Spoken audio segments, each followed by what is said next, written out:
itt nem messze a levéltártól található egy olyan műtárgy, fogalmazzunk így, amit nap mint nap látunk, sokan elmegyünk mellette, de keveset tudunk róla, hogyan, mikor alakult ki. Hát egészen pontosan a Petőfi téri Ártézi kútról, ahogy már többen is ismerik, az Oroszlános kútról van szó.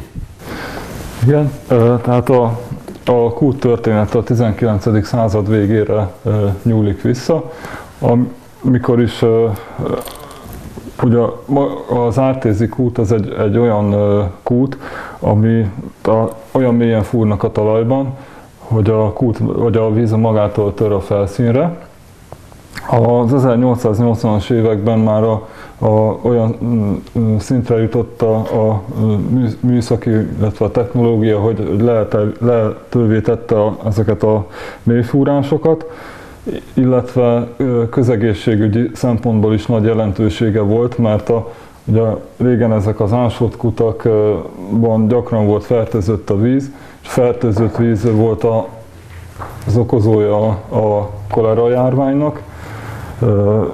Például 1873-ban még Gyulán volt egy nagy kolera járvány, amely 461 halálos áldozatot követelt. Nem meglepő tehát, hogy felmerült az egészséges vizet adó kút létesítésének a gondolata, és az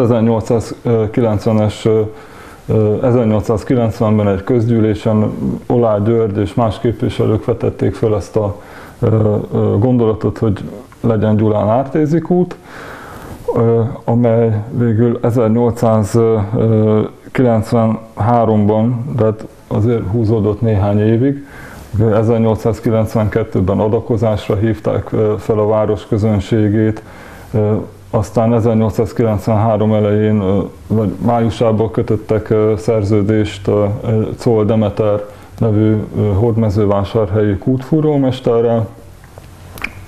Közben a Kossuth téren a József főherceg laktanyom, a fővárosi szociális otthon előtt is felmerült, hogy szükséges lenne egy kút fúrása, mivel a Honvédelmi Minisztérium jelezte, hogy csak akkor fizeti ki a laktanya után járó bérösszeget, hogyha azt megfelelő minőségű és mennyiségű vízzel látják el, és a Czol Demetert azzal is megbízták.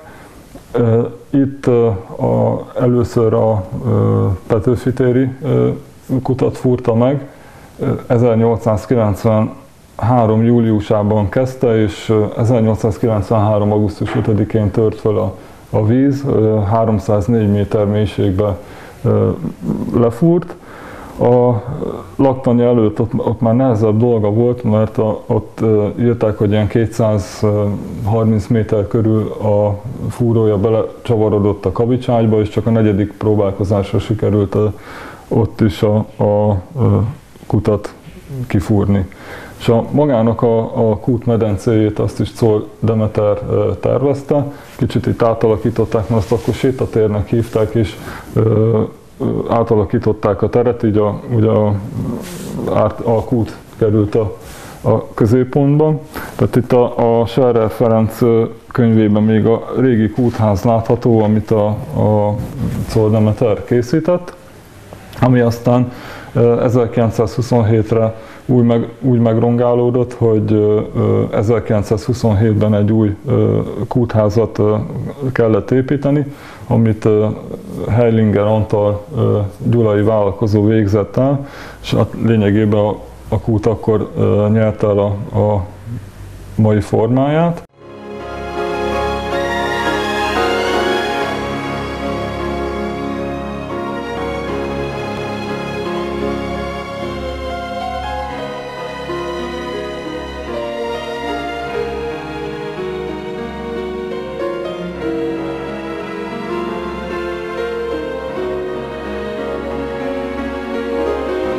D. Nagy Bandi bácsi írta le, hogy a kút vize az 1978-as békési földrengés miatt záródott el.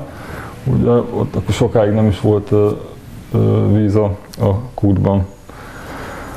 És ami még ugye érdekesség, itt látunk távrajzokat, az is a kúthoz kapcsolódik.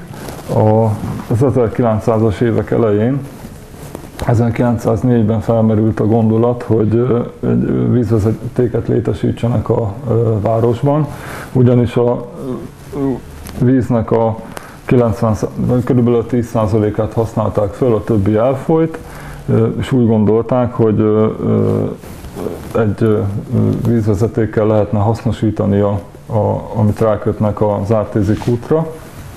És az volt a terv, hogy létesítenek egy medencét a Vármegyeház udvarán, és oda vezetik el a vizet, onnan pedig amit összekötnek egy szivattyúval, ami pedig a csőhálózatba juttatja a vizet. És ez